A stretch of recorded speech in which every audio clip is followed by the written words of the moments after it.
Lundi, en arrivant au travail, Dan m'a demandé si j'avais envie de prendre quelques jours de congé en Floride. Étant donné les bouleversements des 6 derniers mois, il semblait qu'Elliott Roger ait besoin d'aide. En tant que copropriétaire de notre entreprise, Dan et moi ne passions plus beaucoup de temps à rendre visite à nos clients. Nous avions de jeunes collaborateurs enthousiastes pour s'occuper de cela. Cependant, nous prêtions grande attention à Elliott Roger et à son épouse, qui étaient parmi nos clients depuis plus de 15 ans et avaient investi près de 100 millions de dollars. Ça ne me dérangeait pas. Au contraire, je considérais cela comme une excellente opportunité. Les enfants étaient partis à l'université, et Carey passait une semaine à Nashville pour rendre visite à un ami. Bien sûr, j'allais l'aider. Rendre visite à mon oncle Tony était un bonus supplémentaire. Il vivait à 1 heure au nord de Miami, sur les rives d'une charmante petite rivière. Il allait avoir 80 ans et était tout aussi amusant qu'autrefois. Après avoir fait ma valise pour quelques jours, je me suis rendu à l'aéroport. À 15h30, j'étais sur le balcon de l'oncle Tony, sirotant une bière tout en écoutant les mêmes vieilles histoires que j'adorais depuis mon enfance. Chaque fois qu'un bateau passait, il s'arrêtait, saisissait ses jumelles et se mettait à observer. « Tony, est-ce que tu vas enfin finir cette histoire ou pas ?» lui ai-je demandé. « Tu parlais de ce type qui t'a sauté dessus dans un bar. » Sans retirer les jumelles de ses yeux, il m'a souri. « Patience, ma vieille. À mon âge, croiser des seins nus, c'est pas courant. » Quand il m'a tendu les jumelles, j'ai été stupéfaite. Il y avait un homme et 3 adolescentes faisant signe depuis un petit yacht. Les filles étaient seins nus et souriaient. Tony a pouffé en me rendant les jumelles. « Tu vois ce que je veux dire ?» a-t-il dit avec un rire satisfait. Nous avons bu encore quelques bières tout en échangeant des histoires de famille, et je me suis mise à penser au dîner. Nous pourrions peut-être aller nous chercher des steaks dans ce restaurant voisin que Tony adorait. Mais il a de nouveau saisi ses jumelles, fixant un yacht bleu clair avec intensité. Il me les a passées en disant « Merde alors !» J'ai fait la mise au point sur « Mon ange bleu », un bateau de 10 mètres qui dérivait doucement avec le courant. Un homme trapu, les cheveux courts, d'une trentaine d'années, était affalé sur des coussins dans le cockpit. Une superbe brune, un peu plus âgée, était assise à califourchon sur lui, ses seins bondissant énergiquement, la tête rejetée en arrière. Elle avait un grand tatouage représentant un caractère chinois sur l'épaule droite. Peut-être vous demandez-vous pourquoi j'ai prêté attention au nom du bateau et au tatouage de cette femme. C'est simple, c'était Carey, ma femme. Sans un mot, j'ai rendu les jumelles à l'oncle Tony et j'ai écouté ses commentaires détendus jusqu'à ce que le couple disparaisse au détour du courant. Eh bien, c'était un sacré spectacle, a-t-il dit en abaissant ses jumelles une fois qu'ils furent hors de vue. Cette femme, c'était quelque chose, Jacques.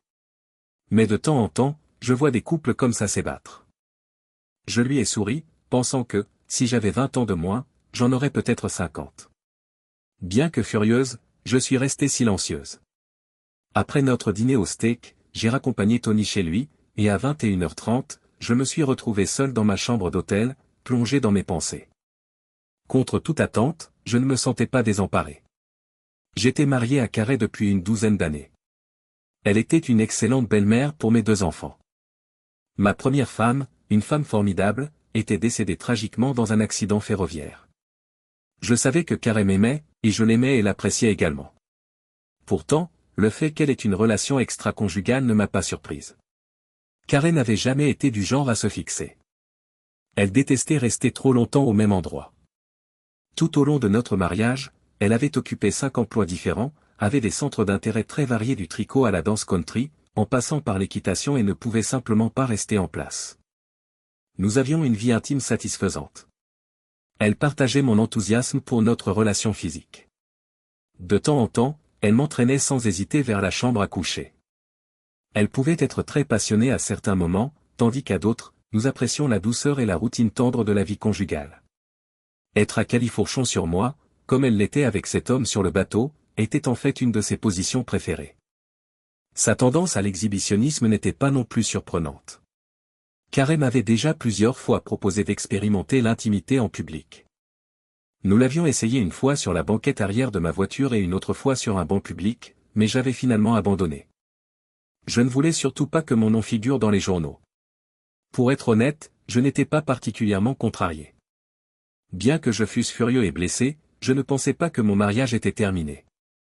Je ne croyais pas non plus que Carey cherchait à m'embarrasser. Elle ignorait tout de la propriété de l'oncle Tony, et elle ne pouvait certainement pas s'attendre à ce que je sois au bord de la rivière ce jour-là. Cependant, deux choses étaient claires pour moi. J'étais résolu à passer une nuit avec Stéphanie Prince et à en apprendre davantage sur ce qui se tramait. J'ai donc appelé Marjorie Ballet à Nashville, où Carrie était supposément en week-end.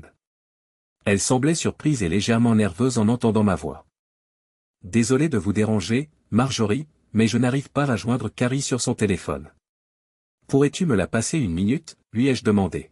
« Excuse-moi, Jacques. Elle est sous la douche. Veux-tu que je lui demande de te rappeler, a-t-elle répondu. J'ai souri pendant l'appel. Marjorie jouait le rôle de l'amie fidèle, comme je l'avais soupçonné. Je me suis demandé combien d'autres séjours présumés à Nashville étaient en réalité des escapades entre amants. Une heure plus tard, après une longue douche, Carrie m'a appelé sur mon portable, environ 45 minutes après ma conversation avec Marjorie. Nous avons eu une discussion plaisante. Je n'ai rien révélé de l'endroit où je me trouvais, mentionnant simplement que j'étais en route pour une réunion avec un client. Avant de raccrocher, elle m'a dit qu'elle m'aimait, que je lui manquais et qu'elle me verrait samedi. Le problème, c'est que je l'ai cru. Elle m'aimait vraiment. Je ne pensais pas que son aventure avait pour but de me blesser ou de détruire notre mariage. Je croyais simplement que ma femme agitée n'était pas conçue pour un mode de vie exclusivement monogame. Le lendemain matin, après ma rencontre avec Elliot Roger, j'ai eu un entretien d'une demi-heure avec le détective privé Thomas Giordino. Je lui ai remis une somme substantielle, lui ai donné une photo de ma femme et lui ai décrit en détail l'homme aux cheveux courts que j'avais aperçu avec elle. Je lui ai précisé que je ne voulais pas de photos compromettantes et que la confrontation ne me semblait pas nécessaire. Tout ce que je souhaitais, c'était une enquête approfondie sur la situation. S'agissait-il d'une rencontre isolée ou restait-elle avec lui? Qui était cet homme? D'où venait-il et quel métier faisait-il? J'avais besoin de savoir comment ils s'étaient rencontrés et depuis combien de temps cela durait. J'ai appelé Stéphanie Prince avant de prendre l'avion pour Charlotte. Bonjour. C'est l'homme que tu as toujours désiré. Es-tu libre pour dîner ce soir, lui ai-je demandé. En effet. Je ne plaisante pas. J'aimerais t'inviter à dîner puisque Carrie n'est pas en ville. Et le figuier? Parfait. Je viendrai te chercher à 8 heures. Et assure-toi de porter quelque chose qui mettra en valeur ta belle silhouette. Ce soir, je veux que tous les hommes du restaurant soient envieux. J'ai raccroché en riant. J'ai ensuite réservé au Fig Tree. Stéphanie Prince, grande et superbe rousse d'une trentaine d'années, vivait à quelques rues de chez Carrie et moi. Elle connaissait bien le milieu local, vendait des biens immobiliers et fréquentait souvent des hommes. D'une manière ou d'une autre, bien que je sois un homme ordinaire de 41 ans, elle nourrissait de l'affection pour moi. Quelques années plus tôt, après nous être rencontrés lors de plusieurs fêtes de quartier, elle m'avait fait une proposition sérieuse. Au cours d'un déjeuner en ville, elle m'avait dit, « Jacques, pourrais-tu me rendre un service ?» Bien sûr, avais-je répondu. « Dis-moi ce que tu veux. J'ai traversé une période très difficile ces derniers temps. Ça te dérangerait de m'éclater l'esprit pendant quelques heures aujourd'hui. » Nous en avions discuté après nous être détachés de mes obligations professionnelles. Je prenais mes vœux de mariage très au sérieux, mais j'avais confié à ma femme que si je devais un jour être infidèle, ce serait avec Stéphanie. Je ne cherche pas à interférer dans ta relation avec Carrie, Jacques, je sais que tu es heureux en ménage. Je ne suis pas à la recherche d'un mari ou même d'une romance idéalisée. J'aime bien toi et j'adore faire l'amour. Si tu penses passer une ou plusieurs nuits au lit avec moi, n'hésite pas à me le faire savoir. J'avais poliment décliné son offre, tout en lui exprimant ma gratitude. Je ne l'avais pas oublié pour autant, mais je n'avais pas envisagé de la poursuivre avant d'avoir vu Carrie sur ce bateau avec cet homme. Même si le stylet d'eau figuier était le meilleur que j'ai jamais goûté, ma nuit au lit avec Stéphanie Prince était de loin supérieure à toute expérience culinaire. Même avec des préservatifs, je devais admettre que les relations sexuelles extra-conjugales étaient aussi merveilleuses qu'on le prétend. Elle était dévouée, passionnée et déterminée. Elle adorait me faire l'amour jusqu'à ce que je n'en puisse plus, même si je ne sais toujours pas pourquoi elle me trouvait beau. Et je pensais à Carrie, du moins parfois. Cependant, je ne pouvais m'empêcher de repenser à ce dont j'avais été témoin sur l'Ange bleu la veille, lorsque Stéphanie était près de moi, guidant mes mains avec une énergie vive. Mais cette pensée s'est vite dissipée. Stéphanie était aux anges, et j'ai rapidement suivi le mouvement. Ensemble, nous avons atteint un état de sérénité. Au bout d'un moment, nous nous sommes endormis, ma main reposant doucement sur sa poitrine tandis que nous nous blottissions l'un contre l'autre. Le dîner a pris une tournure plus sombre que prévu. Naturellement, nous avons flirté, et Stéphanie a continué à me taquiner sur ce qu'elle allait faire avec moi après le dessert, mais nous avons aussi eu une conversation sincère. Il est facile d'oublier à quel point elle est intelligente et prévenante parce qu'elle est si belle, mais notre échange me l'a rappelé. Nous avons passé commandé, peu après, elle a posé la question fatidique. D'accord, vas-y, Jacques. Merci d'avoir appelé, mais qu'est-ce qui se passe? J'ai souri. Je ne peux pas organiser un dîner chic pour la femme la plus éblouissante que j'ai jamais rencontrée? Carrie?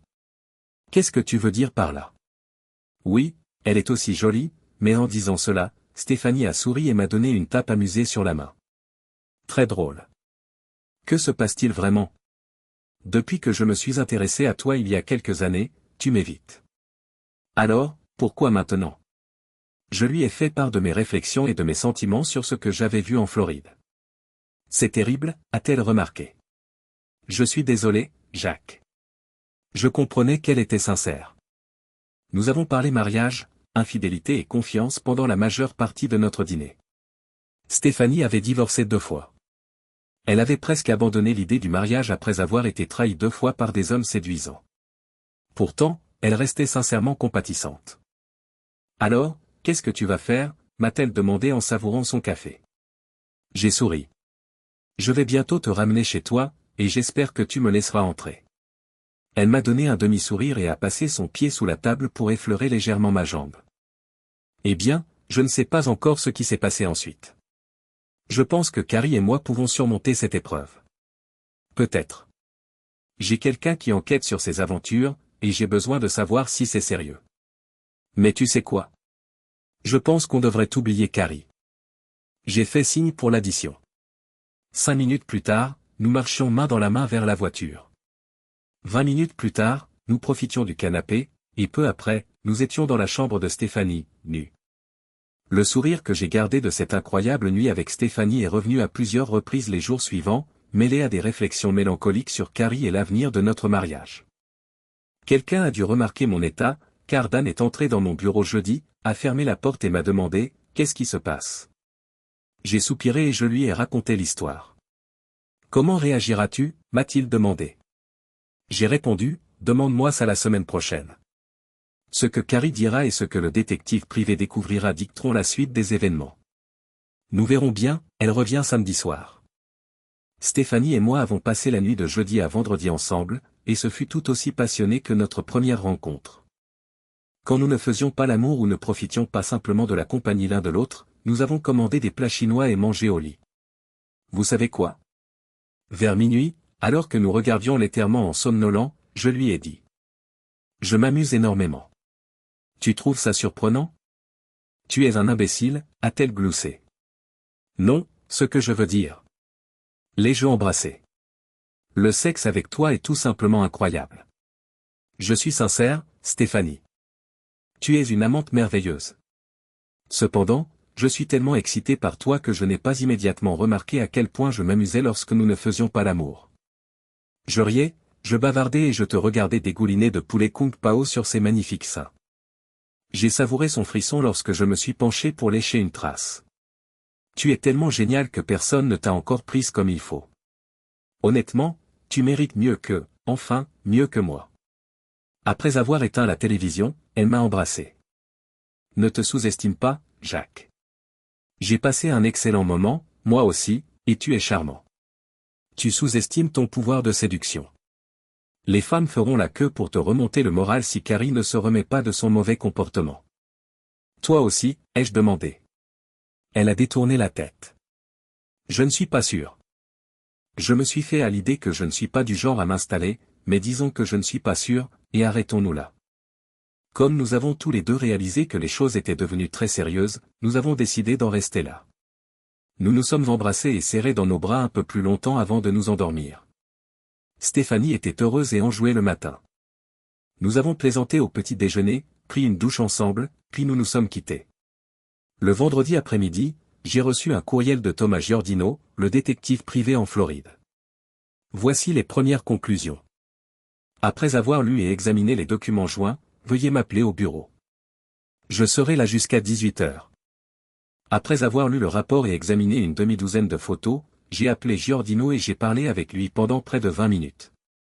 Roger Dion est le propriétaire de l'Ange Bleu, âgé de 34 ans.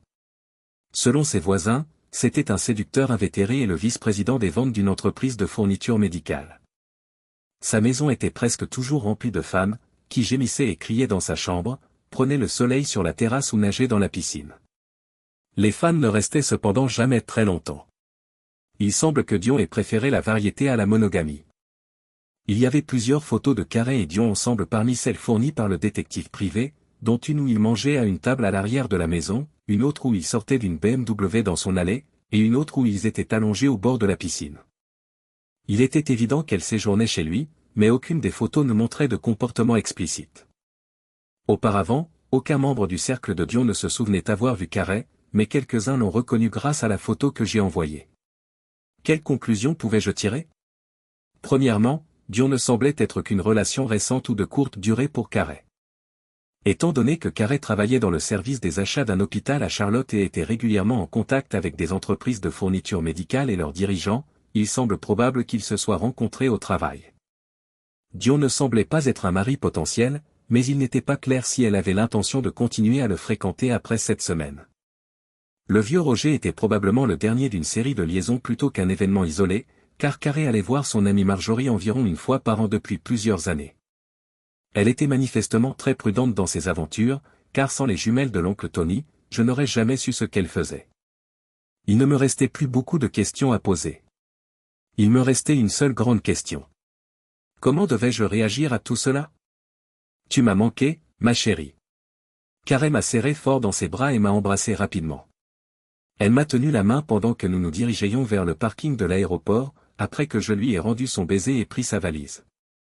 J'espère que tu nous offriras une bouteille de champagne. Carey et moi avions l'habitude de marquer nos retrouvailles par une bouteille de champagne au lit, suivie de rapports sexuels passionnés, car nous voyagions souvent pour le travail dans son cas, pour voir son amie Marjorie à Nashville. Cette soirée n'a pas été différente. Nous avons passé les 2 heures suivantes à nous ébattre au lit après qu'elle se fût douchée rapidement, tandis que je défaisais ses bagages et préparais le champagne. Elle paraissait aussi joyeuse et enthousiaste qu'à son habitude, mais j'avais l'impression que quelque chose était différent. Physiquement satisfaisant et agréable, mais en quelque sorte vide. Elle m'a serré dans ses bras, m'a embrassé dans le cou et a murmuré « Merci » une fois que nous avons eu fini. Après avoir dit « Je t'aime, bébé », je me suis endormi peu après. Le dimanche matin, je préparais déjà du café, des toasts et des omelettes lorsque Carey, vêtue de sa robe de chambre et souriant avec somnolence, est entrée dans la cuisine. Elle a souri, m'a serré dans ses bras et s'est servi une tasse de café. Je l'ai regardée manger en silence, tandis qu'elle me lançait des coups d'œil doux et serrait de temps en temps ma main. La nuit dernière a été très agréable, bébé, a murmuré Carey alors qu'elle commençait à se réveiller après sa 2e tasse. Revenir auprès de toi me rappelle ce qui m'a manqué, ce qui est la meilleure partie de l'absence. Elle m'a fait un sourire tendre. J'ai apprécié ses paroles, mais j'ai tout de même exprimé ce qui me pesait. Carey, penses-tu que j'aurais dû mettre un préservatif? Crois-tu honnêtement que nous sommes en sécurité maintenant que tu as des relations avec Roger Dion? Son visage s'est figé dans un sourire. Qu'est-ce que je suis, Jacques? De quoi parles-tu? J'ai laissé le silence s'installer et j'ai patienté. Elle est devenue très pâle, incapable de soutenir mon regard. Roger, ai-je dit. L'homme avec le yacht en Floride. Ne fais pas l'idiot, mon amour. Tu n'appartiens pas à ce monde. As-tu utilisé des préservatifs avec lui? Et avec les autres hommes avec qui tu as été? Probablement au moins 5 ou 6, non? As-tu pratiqué des rapports protégés et été une bonne fille? Carey a fondu en larmes. Et si ce n'était pas sûr, Jacques? Oh mon Dieu! Je suis tellement désolé de ne pas l'avoir fait, bébé. S'il te plaît. Elle a sangloté plus fort encore, cachant son visage dans ses mains. Son visage mouillé de larmes a cherché le mien, levant vers moi ses grands yeux suppliants. Je l'ai fixé droit dans les yeux. Oh mon Dieu, je sais que je suis Jacques, bébé. Comment l'as-tu découvert, sachant que je me sens terriblement coupable? Silence. Je n'avais aucunement l'intention de répondre à cette question. Elle s'est retournée vers moi, et ce qu'elle a vu a suffi à la faire frissonner. Elle pleurait maintenant encore plus fort, soufflant dans un mouchoir en papier. Je me suis levé et suis sorti de la cuisine. Je vais prendre une douche. Quand je suis revenu 30 minutes plus tard, rasé et habillé, Carrie était toujours à table, mais elle avait fait la vaisselle et s'était lavé le visage. Je sais que je devrais t'expliquer, chérie. Je t'aime énormément, même si j'ai fait une erreur. Mais je ne peux pas. J'ai dit, désolé, Carrie. Pas tout de suite. Je dois aller voir Stéphanie Prince. Nous pourrons parler à mon retour, avant le dîner, je pense. Stéphanie Prince? Son expression déprimée s'est transformée en confusion. Oui, tu te souviens de l'agent immobilier Stéphanie, n'est-ce pas? Grande, rousse. Il se trouve qu'elle est très douée pour certaines choses. Tu sais, elle a l'air d'aimer ça. L'expression de Carrie était comme si elle venait de voir un troupeau de cochons traverser la fenêtre de la cuisine. As-tu une liaison avec Stéphanie? J'ai accepté son offre après avoir réalisé que notre mariage n'était pas ce que je pensais. Oui, nous avons partagé un lit. Je te verrai au dîner. Compte tenu de ce que Carrie et moi avions fait la nuit précédente, je pensais avoir fait impression dans le lit de Stéphanie ce jour-là. Nous avons ensuite regardé les Panthers de la Caroline et mangé des sandwichs. Je me suis levé pour prendre une douche vers 18 heures. Stéphanie criait après les arbitres pour qu'ils jettent un drapeau, et j'appréciais le son de sa voix depuis la pièce voisine. Ferait-il ce qu'elle demandait? Elle m'a dit qu'elle voulait rester pour le dîner quand je sortirais. Nous pourrions commander une pizza, des plats chinois ou autre chose. J'ai souri. Je crains de ne pas pouvoir aujourd'hui. J'ai dit à Carrie que je dînerais à la maison. Stéphanie s'est redressée, dévoilant sa belle silhouette. Que veux-tu dire? Tu es ici et elle est rentrée? Est-elle au courant? Oui, elle est rentrée hier soir. Ce matin, je lui ai dit toute l'histoire à propos de son ami Roger. Elle a certainement compris où je voulais en venir, bien qu'elle soit probablement loin d'en être ravie. Ce n'est pas audacieux de ta part. La bouche de Stéphanie s'est incurvée en un sourire. Après s'être levée du lit et avoir passé une chemise de nuit, elle s'est approchée pour m'enlacer. Que signifie cela pour nous? Pour nous, murmura-t-elle. Je l'ai regardée pensivement. Honnêtement, je ne suis pas sûr. Il n'y a que peu de scénarios possibles, et j'en saurai plus après ce soir. Si je devais divorcer, tu serais le premier sur ma liste, dis-je en souriant. Ou peut-être pourrions-nous envisager un mariage ouvert, au vu de ce que Carrie a fait. Ou peut-être que nous allons régler nos affaires et reprendre exactement là où je pensais que nous étions depuis le début, ai-je poursuivi. Stéphanie m'a regardé sérieusement, en effleurant doucement mes épaules. En fait, Jacques, je t'apprécie énormément, aussi bien sur le plan intime qu'en dehors. Cela dit, je ne devrais probablement pas interférer avec ton mariage. Ce n'était jamais mon intention au départ quand nous avons commencé cette relation. Je l'ai embrassé doucement. D'abord, je dois régler les choses avec Carrie. Après, nous verrons. En tout cas, Steph, je ne verrai aucun inconvénient à continuer nos activités actuelles. Je l'ai taquinée, la surprenant en l'attirant dans mes bras et en l'étreignant par la taille. Elle a ri, enroulant ses jambes autour de moi et m'enlaçant pendant que je l'embrassais à nouveau. Cela en valait la peine, même si elle n'était pas légère. Vivaldi ou une musique douce similaire se déployait dans la maison lorsque j'y suis rentré. En jetant un coup d'œil dans la salle à manger, j'ai remarqué une table dressée pour 2 personnes, avec des sets de table, de jolies serviettes en tissu et 2 bougies allumées. Avant que j'aie pu aller la chercher, Carrie est entrée dans la cuisine, tenant une poêle contenant un poulet rôti. Pour un repas de week-end relâché à la maison, elle était vêtue l'une de ses plus belles tenues, beaucoup plus élégante qu'à l'ordinaire. Te voilà enfin, murmura-t-elle, le sourire qu'elle peut forcer. Installe-toi, le dîner est prêt. Un peu plus tard, elle revint de la cuisine, apportant 2 plats supplémentaires, des épinards et du riz pilaf. Elle sortit du réfrigérateur une bouteille de bon vin blanc que nous apprécions tous les deux et nous servit un verre à chacun, tandis que je me mettais à table. Cela a l'air délicieux, Carrie, remarquai-je.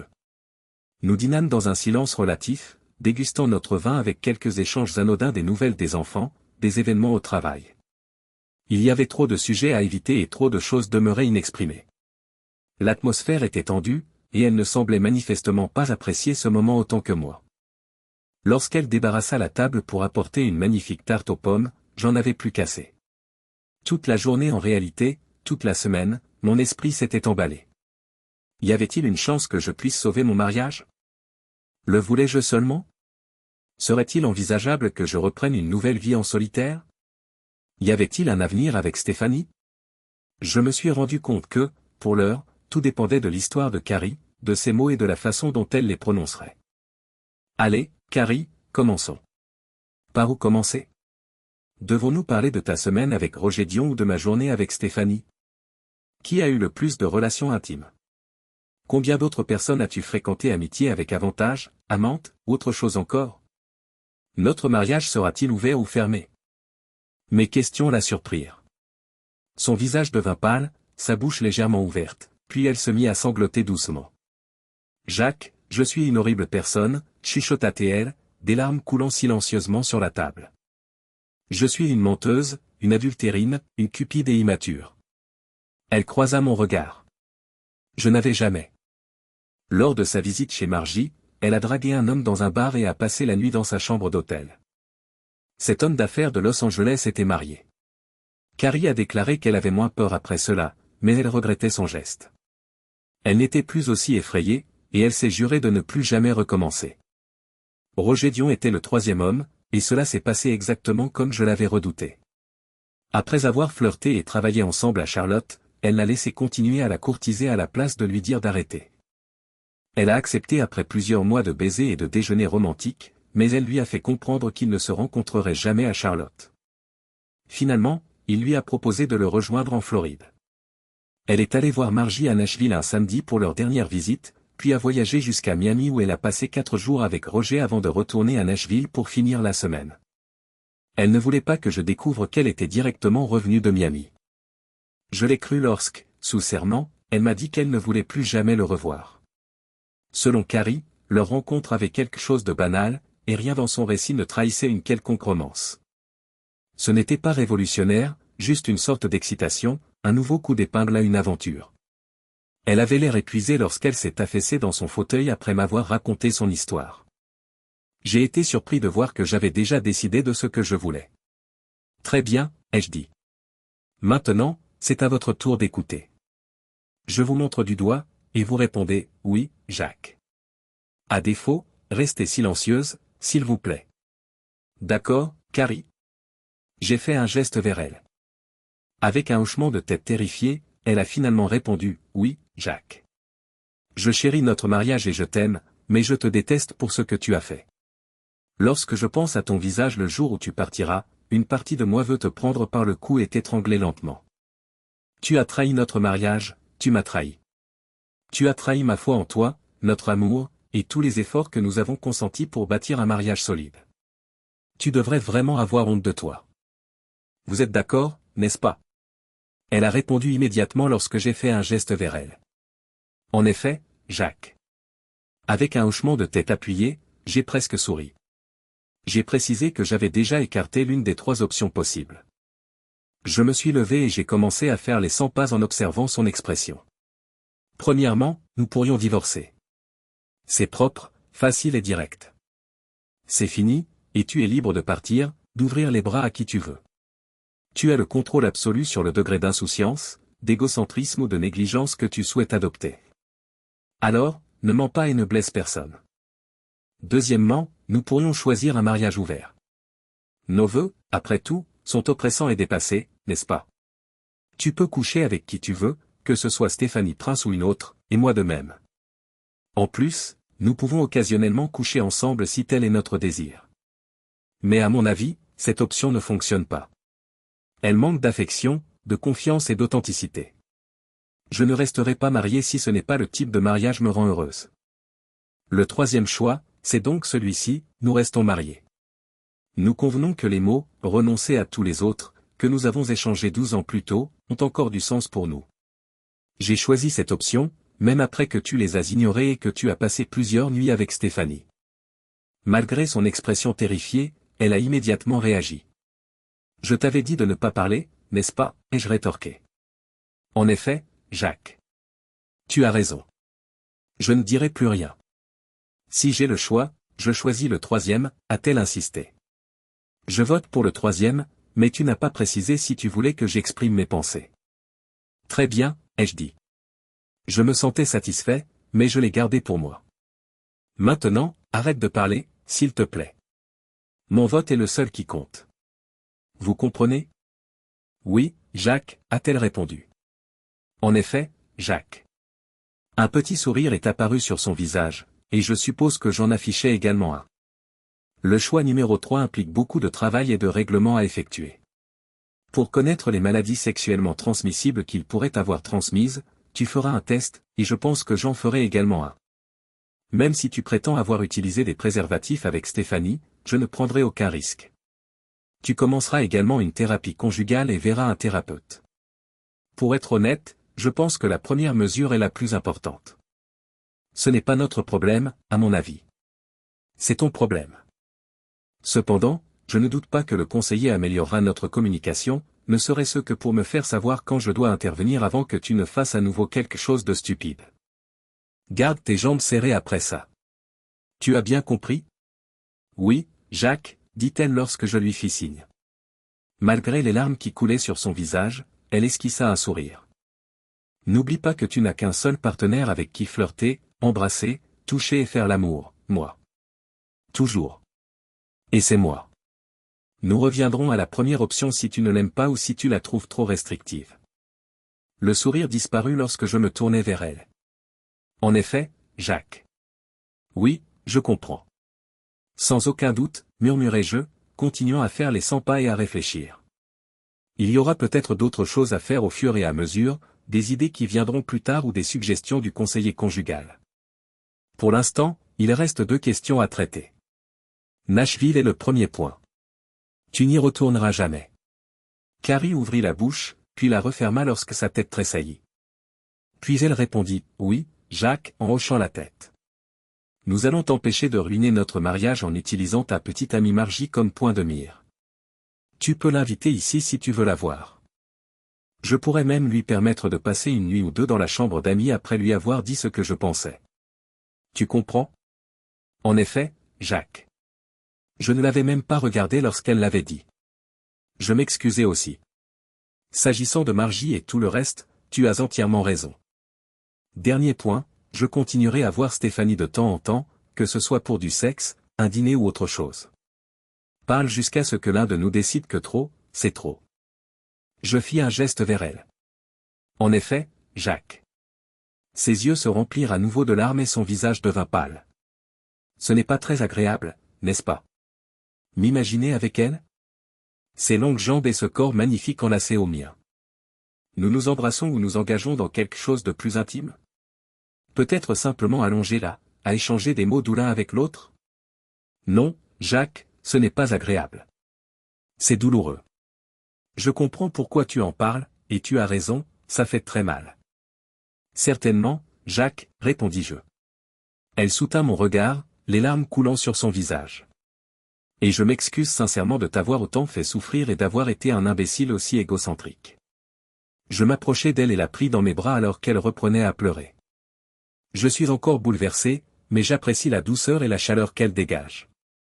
Lorsqu'elle dit enfin, tu ne m'as pas encore fait part de ta décision, mais je suis toujours en faveur de la 3e option, avec toutes tes conditions, elle me serra dans ses bras en sanglotant. Elle m'enlaça en sanglotant, excellent. Je préfère aussi cette option. La 3e. Carrie ronflait doucement, dormant paisiblement à côté de moi. Je restais éveillé, satisfait. Un moment romantique et intime avait marqué la fin de notre soirée. Je suis farouchement opposé à l'utilisation de préservatifs avec ma propre femme, et j'ai donc décliné sa demande d'intimité. Lorsque j'abordai le sujet, elle sembla assez embarrassée. Je tenais à ce que mon point de vue soit clair, même si, la nuit précédente, nous avions été proches sans aucune protection. Nous allons devoir trouver d'autres moyens de rester en contact jusqu'à ce que les résultats des tests sanguins arrivent, ce qui ne devrait pas prendre plus d'1 jour. Je ressentis un merveilleux sentiment d'espoir pour notre mariage. C'était peut-être le signe d'un certain niveau de maturité. À 41 ans, ma réaction à son infidélité était différente de la colère naïve que j'aurais pu ressentir à 25 ans. Je sais que Carrie m'aime, comme je l'ai dit au début de ce récit. Elle m'aime malgré ses défauts. Par conséquent, nous avons peut-être une chance de nous réconcilier si nous parvenons à résoudre les problèmes sous-jacents. Je ne pensais pas passer beaucoup de temps avec Stéphanie. Je l'aimais bien et le sexe était fantastique, mais je ne voyais pas comment cela pourrait nous aider, Carrie et moi, à nous réconcilier. Cependant, cette possibilité semblait être un outil utile. De plus, j'ai eu beaucoup de plaisir à savourer le souvenir du poulet kung pao léché sur les seins de Stéphanie.